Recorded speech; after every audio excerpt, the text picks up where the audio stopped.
I love a good late night interview because you're just loosey goosey. This is great. I didn't sleep at all last night. I worked all day today, and I just ate frozen yogurt and whiskey for dinner. So yeah, it's a day.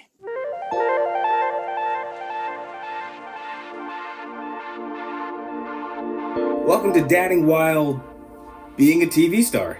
We had a really cool chat with actor Ben Feldman, who sat down with us after a very long day shooting his TV show Superstore to share his dadding journey with us. So here's Ben. Ben, welcome to Dadding While Being a TV Star. I'm sure whatever complaints I have under the banner of dadding while a TV star will be relatable and will instill sympathy and understanding from anybody watching. Yeah, you're going to get ripped apart for this. So let's just go back a little bit. You're from, and just so you know, I did a little bit, it's like light internet stalking, not a lot. And here's your first girlfriend. Yeah, come on.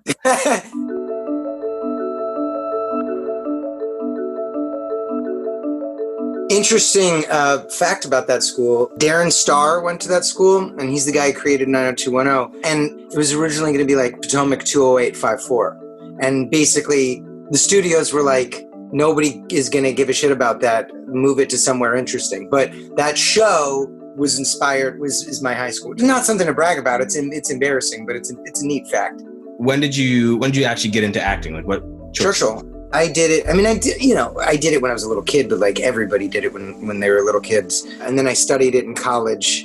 And then I went to New York and I did a show on Broadway for like a year. And then I came out here to LA and I've been here ever since. Obviously you had success early on, but was children ever a question for you? Like whether or not to have them or not? I sort of was fine with having kids at some point. I really hated the idea of marriage. Like marriage is this sort of antiquated construct that was created a gazillion years ago, and it was really about property and dowries, and that was kind of a spiel that I did for years, and then I got married. Your wedding speech, obviously, I assume. What are we even doing here? This is all a construct, people. Enjoy the shrimp. It's just about inheriting your parents' wealth. It was it was something. I mean, I got over it because I'm happily married. When I was married, I had kind of swapped. I was like, committing to someone that you love is really easy. The kid part, that's insane. I don't like kids. I continue to not like kids. I love my kids, but you should hear the awful things I say about our parent friends and their kids. I hate other kids. I don't want to rush you, but feel free to like take your time after this, write down some of the things you said or have thought about and email it to us, and we'll have like a scroll at the end of this episode. What was life like, before the kids? Are you the type of person, were you going out? Were you partying kind of a lot? Yeah. I was a lot. I'll joke with my wife about how like Saturday nights, I used to come home and if like Saturday Night Live was still on TV in its original time, so like playing in real time, I would be embarrassed. Like it was a shit night. And now if I'm awake when Saturday Night Live is on, I'm having a full on breathless panic attack that I'm never going to go to sleep and that tomorrow is going to be awful and my life is over. Yeah. The next day you're like, oh, you just pissed at yourself. Like, well, tomorrow's shot. This is great. Yeah, so many nights are me laying in bed just being like that. I mean, last night, my wife was dead asleep at 1 a.m. and she woke up and was like, I feel like something's wrong. And she like opened the window and there was an Escalade parked behind her car and a guy with a flashlight inside her car going through it like to try and rob her of whatever was in there. That happened. She grabbed her keys, set the alarm off.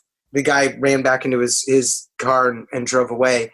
And then my wife woke me up like this. Ben, okay, you're awake. So I had this awful premonition in my mind, and of course it went to kids. In my mind, I was like, Effie's dead, Charlie's dead, both the kids are dead. And then they weren't, they were fine. But then that happened, and then she like lost her phone, and then that was it. There's no way I was going back to sleep after that because I cannot go to sleep if I wake up. Everything is sleep. And if I was talking to someone who was about to be a dad now, and I've said it before, like the difference between doing it either successfully or happily and doing it miserably is just sleep. And again, if I can complain about being on TV, Again, just to try and relate to, whoever. But when I talk to my buddies at home who are in real estate or politics or whatever it is that they're in, I'll be like, it's different for me because you guys can be exhausted and go to work and you can just be like, I'm exhausted. You could turn to your whoever is sitting next to you at work and be like, so tired, man. When you're on a comedy, a heavily improv network comedy sitcom, you're not allowed to be in a bad mood, or you're letting everyone down and you're kind of screwing over the day and you're screwing over your job and the people that are acting with you. So you have to show up just jacked up and excited and funny and doing bits all day long. And so that's where it gets me. On these nights when there's no sleep, I dread going to work. That's fair. Well, this is the last thing. Then you can have a little bit more whiskey and go to sleep. What is something that people probably don't know about what it's like being a dad that happens to be on television? The interesting thing about being a dad is it's the most normal. This is such a boring answer, but it's the most normal part of my life, and it's the most normal human I've felt. The interesting different thing is, for once, you kind of just feel like a normal person. And through the prism of having kids, through that lens, shit like celebrity and TV and stuff like that is completely irrelevant. And no one cares, and no one has enough energy to try and care. I gotta be honest, that answer sucked. Ben, thanks for being on Dadding While Blank. I appreciate it. Appreciate the dad. My wife followed you guys long before I did, and you guys are part of my life more than I'd like. Well, I'm sorry, and you're welcome. I don't know.